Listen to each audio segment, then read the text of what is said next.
ಮಡಿಕೇರಿಯಲ್ಲಿ ಜಿಲ್ಲಾ BJP OBC Yuva Morcha ಹಮ್ಮಿಕೊಂಡಿದ್ದ ಸಮಾವೇಶದಲ್ಲಿ ಭಾಗವಹಿಸಿದ ಬಳಿಕ ಮಾಧ್ಯಮದವರೊಂದಿಗೆ ಮಾತನಾಡಿದ ಯದುವೀರ್ ಅವರು ಬಾಲ್ಯದಲ್ಲಿ ನಾಗರಹೊಳೆ ಸೇರಿದಂತೆ ಜಿಲ್ಲೆಯಾದ್ಯಂತ ಪ್ರವಾಸ ಮಾಡಿರುವುದರಿಂದ ಕೊಡಗಿನ ಜೊತೆಗೆ ವಿಶೇಷ ಬಾಂಧವ್ಯವಿದೆ ಅಂತ ಹೇಳಿದರು. ನನಗೆ ಬಾಲ್ಯದಿಂದಲೂ ಈ ಜಿಲ್ಲೆಯೊಂದಿಗೆ ವಿಶೇಷವಾದ ಭಾವನಾತ್ಮಕ ಸಂಬಂಧವಿದೆ.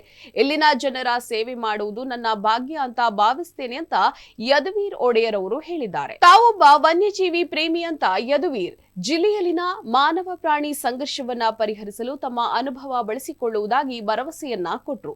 ಸಮಾಜದಲ್ಲಿ ಸಕಾರಾತ್ಮಕ ಬದಲಾವಣೆಗಳನ್ನು ತರಲು ತಾವು ರಾಜಕೀಯಕ್ಕೆ ಬಂದಿರುವುದಾಗಿ ತಿಳಿಸಿದ ಅವರು ಸಂಸದರಾಗಿ ಆಯ್ಕೆಯಾದರೆ ಅಗತ್ಯವಿದ್ದಾಗ ಸಾರ್ವಜನಿಕರಿಗೆ ಲಭ್ಯವಾಗುವ ಸೇವೆಯನ್ನ ಒದಗಿಸುವಂತೆ ಭರವಸೆಯನ್ನ ಕೊಟ್ಟರು. ಯದುವೀರ್ ರಾಜವಂಶಸ್ಥರು ಅವರು ಸಾಮಾನ್ಯ ಜನರ ಕೈಗೆ ಸಿಗುತ್ತಾರೆಯೇ ಎನ್ನುವ ಅನುಮಾನವನ್ನು ಈಗಾಗಲೇ ಜನರು ವ್ಯಕ್ತಪಡಿಸ್ತಾ ಇದ್ದಾರೆ. ನಾನು ಈ ಹಿಂದೆಯೇ ರಾಜಕೀಯಕ್ಕೆ ಸೇರುವ ಯೋಚನೆಯನ್ನ ಮಾಡಿದ್ದೆ. ಸಮಾಜದಲ್ಲಿ ಬದಲಾವಣೆ ತರಬೇಕಾದರೆ ರಾಜಕೀಯಕ್ಕೆ ಬರಬೇಕು. ಪ್ರತಿಯೊಬ್ಬರಿಗೂ ಅವರವರ ವೃತ್ತಿ ಮಾರ್ಗಗಳನ್ನು ನಿರ್ಧರಿಸುವ ಹಕ್ಕಿದೆ ಮತ್ತು ನಾನು ಉತ್ತಮ ಸಮಾಜವನ್ನ ರೂಪಿಸುವ ನಿಟ್ಟಿನಲ್ಲಿ ಕೆಲಸವನ್ನ ಮಾಡ್ತೇನೆ ಅಂತ ಹೇಳಿದ್ರು. ಕಾಫಿ ತೋಟಗಳು, ಮೆಣಸು ಮತ್ತು ಕಿತ್ತಳೆ ತೋಟಗಳನ್ನು ಆರ್ಥಿಕ ರೀತಿಯಲ್ಲಿ ಹೆಚ್ಚು ಅಭಿವೃದ್ಧಿಪಡಿಸುವುದಾಗಿ ಮತ್ತು ಜಿಲ್ಲೆಯ ಸಂಸ್ಕೃತಿ ಸಂಪ್ರದಾಯಗಳನ್ನ ಉಳಿಸುವ ಭರವಸೆಯನ್ನ ಕೂಡ ಕೊಟ್ಟರು.